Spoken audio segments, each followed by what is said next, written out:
This morning, I'm going to touch a little bit on finding your purpose. Many people ask me, what is my purpose and how do I find my purpose? And I find that interesting how so many people are asking that question. But then again, on the flip side, I'm very impressed with how many people ask that question, because to me, it is one of the most profound and powerful questions any person could ask. What is my purpose? You see, God didn't just put us on this earth for the sake of putting some people here.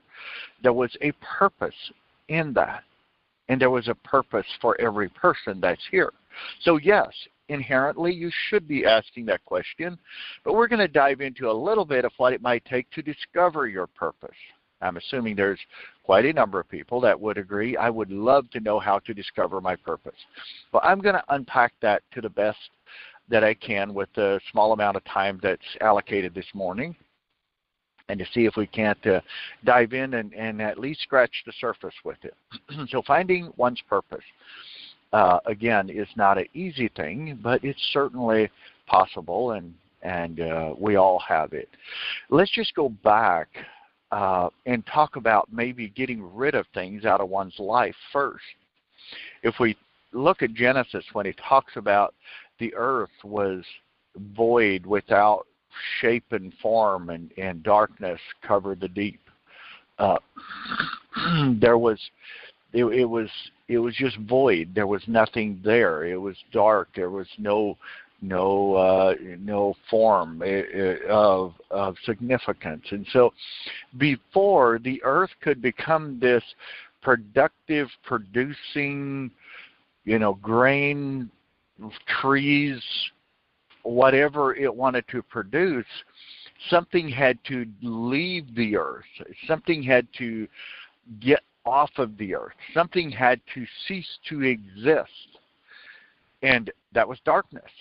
Darkness wrapped itself around the earth. That had to be moved away. So in order for darkness to move, light had to come. And when light came, darkness left.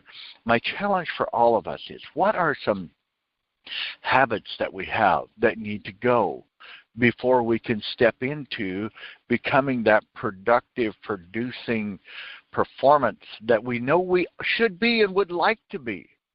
I would so love to know my purpose, and I'd love to be in my purpose, and I'd love to be making a difference, but what is it that I need to let go of and get out of it? What do I need to delete in order to step into my purpose? Now, oftentimes to step into your purpose, when you step into one thing, something has to go for that to happen. When the Israelites took on the promised land, for them to take on the promised land, the enemy had to go. There was no, there wasn't enough room for all of them, so to speak, according to the word. The enemy had to go. So as they got rid of that, they were able to step into it and possess the land that was rightfully theirs. But something had to go for that to happen. That happens to be in every area of life. For something good to come in, oftentimes something that's not so good has to go out. It has to be removed. Now, let's take a look. So let's say you're stepping into your purpose and you're seeking to be successful. The world says, how much do you have? And the universe says, how much did you give? The kingdom principles say, how much did you give? While the world says, how much do you have? The world's interested in how much you've got. The world's interested in all possessions. The universe is interested in how much you give, and how much of myself can I give, and how can I make a difference, and what difference do I make? When we look at Jesus, when he walked the face of the earth, he didn't own a bank account, had no house. He had nothing, so to speak, in terms of materialistic things, yet the wealthiest man on earth.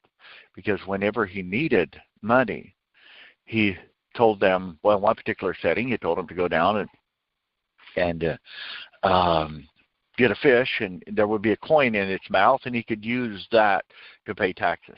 He could create what he needed whenever and wherever. He didn't write a book, but yet many books are written about him. So It was who he was and what he gave. You see, if he didn't give a lot, there'd be no point in writing books about him. But he gave a lot. He gave his all at one point. All. So your purpose is to give. My purpose is to give. My purpose doesn't necessarily mean to be giving materialistic things, but sometimes that's part of it. My purpose is to give what was given to me. Purpose means, what am I giving? What am I serving? What am I doing? Whose life is better because of my sheer existence? That is purpose when we're stepping into it. You see, to discover one's purpose, you must be the best that you can be right where you're at with what you have. If you're a farmer, be the best farmer you can be. Take care of the land. Till it properly. Give it the nutrients that it needs. Do the things that you need to do with the land so that it can produce at its highest, absolute highest. I strive to bring the best that I can give so that people can be their absolute best in what they're doing and become very productive and very successful. There's going to be people that will materialistically become more successful than I am. People that I'm connected to, that I'm serving today, will become more financially successful than I am. And that's what it's supposed to be. I'm supposed to be giving as much as possible. So are you. But yours might come in a different form. Yours may not come in a podcast. Yours might come in one-on-one, working with people. It could come coaching. It could be a farmer. It could be maybe you're a computer technician and you're saying, well, I don't believe that's my purpose. I don't know that it is your purpose. But since you are a computer technician and you're working there, give it your absolute best that you've got. Give all that you've got. Release this fear or this thing that you're not good enough or this thing that you don't know. And you release all the confusion and the fear out of your life and get your absolute best today. Maybe you're a construction worker. Then give your absolute best. Give your whole heart to what you're doing today. Your purpose will show up out of diligence. Seest thou a man diligent in his business, says the scripture, and he shall stand before kings and not evil men. Now, isn't that interesting? I've had people actually ridicule me because I've had the privilege of standing before very high-ranking officials and work with them. Oh, you're just about being, with these big shots. Not exactly, but hey, since the opportunity arose, I took it. Seest thou a man diligent in his business, he shall stand before kings and not evil men. So here's the deal. I don't care what it is that you do. Maybe you work in a cubicle and taking phone calls and making phone calls. Get that phone to your ear, give your whole heart to it, make those phone calls. Give the absolute best that you can give. And if somebody doesn't speak nicely to you, delete and move to the next one. Get that next call in and learn how to be very effective, accommodating, and learn your communication skills with every phone call that you make. So maybe you're a truck driver. Then be careful. Drive down the truck. Take the speed limit. Do whatever you need to. Maybe you're not even going to do speed limit because it saves you on fuel mileage enough that it's worth your time to take a little extra. Whatever it is that you are, give your absolute best. Help make the roads safe. Maybe you work on roads to fix roads. Then give your absolute best because you don't know. There might be a person come cruising down the road that is on his way. He doesn't know it yet, but he'll be meeting with somebody in 30 minutes to help them change their life.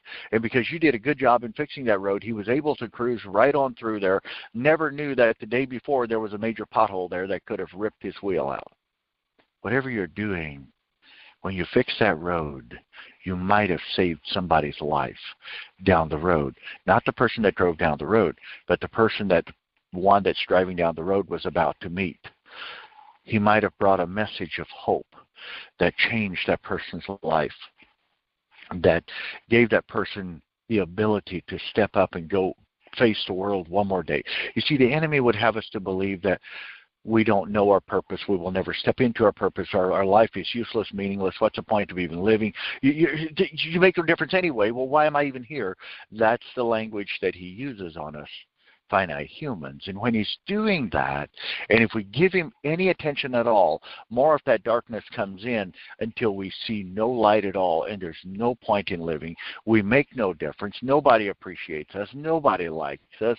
The list goes on of this nonsense that he'll plant in your mind just to make sure that you never step into your purpose.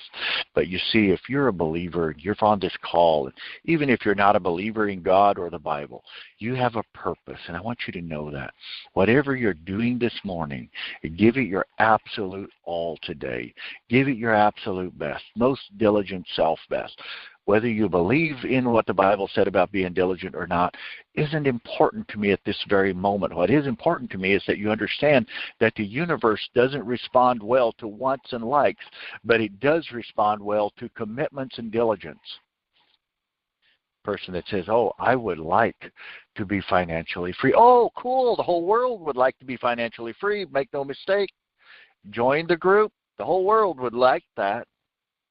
But when I hear somebody walk up to me and say, as they shake my hand, I'm committed to being financially free, I know I'm talking to a world changer. I'm talking to somebody that's going to do something about it. But the person that would like to be financially free, I smile and move on quickly, because the universe does not respond well to likes and wants. You see, people do, not the universe. There's so many people on social media, and they live by the likes they get on their stuff that they put out. Oh, if I get a lot of likes, then somebody liked it, and then they feel good about themselves because somebody liked it. But you see, at the end of the day, all those likes will never get you your purpose. But the one that gave you the purpose, let's talk about that one for a second. The one that gave you your purpose is the one that can excel your purpose. The likes on social media do not excel your purpose. They're only a reflection of what people think of your moment's post. A person can say that one moment and turn on you the next. Don't make no mistake about that. But your purpose will always be true to you if you stay true to yourself and you continue giving your absolute best with what you're at, with where you're at, doing what you know to do there. I'm going to tell you, the wealthiest person on earth owned nothing, but had the ability to create any and everything that he wanted. When he needed a donkey to ride on Palm Sunday, he told his disciples to go to a certain place, and he said there would be a donkey tied that has never been ridden, and to bring it up to him. And if the owner asked, why are you untying this? To simply say, the master has need of it. And the owner allowed them to use it.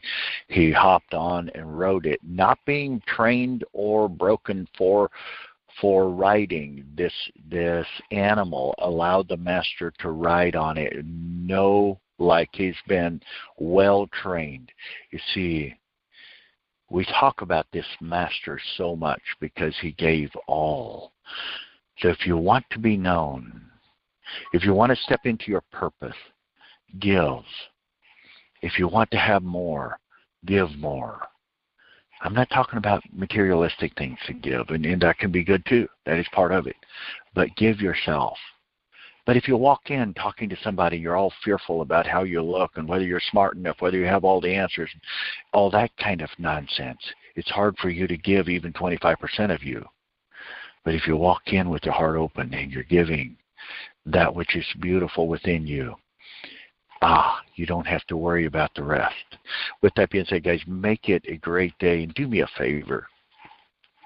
As always, remember, don't settle for less than who you are. May God bless you.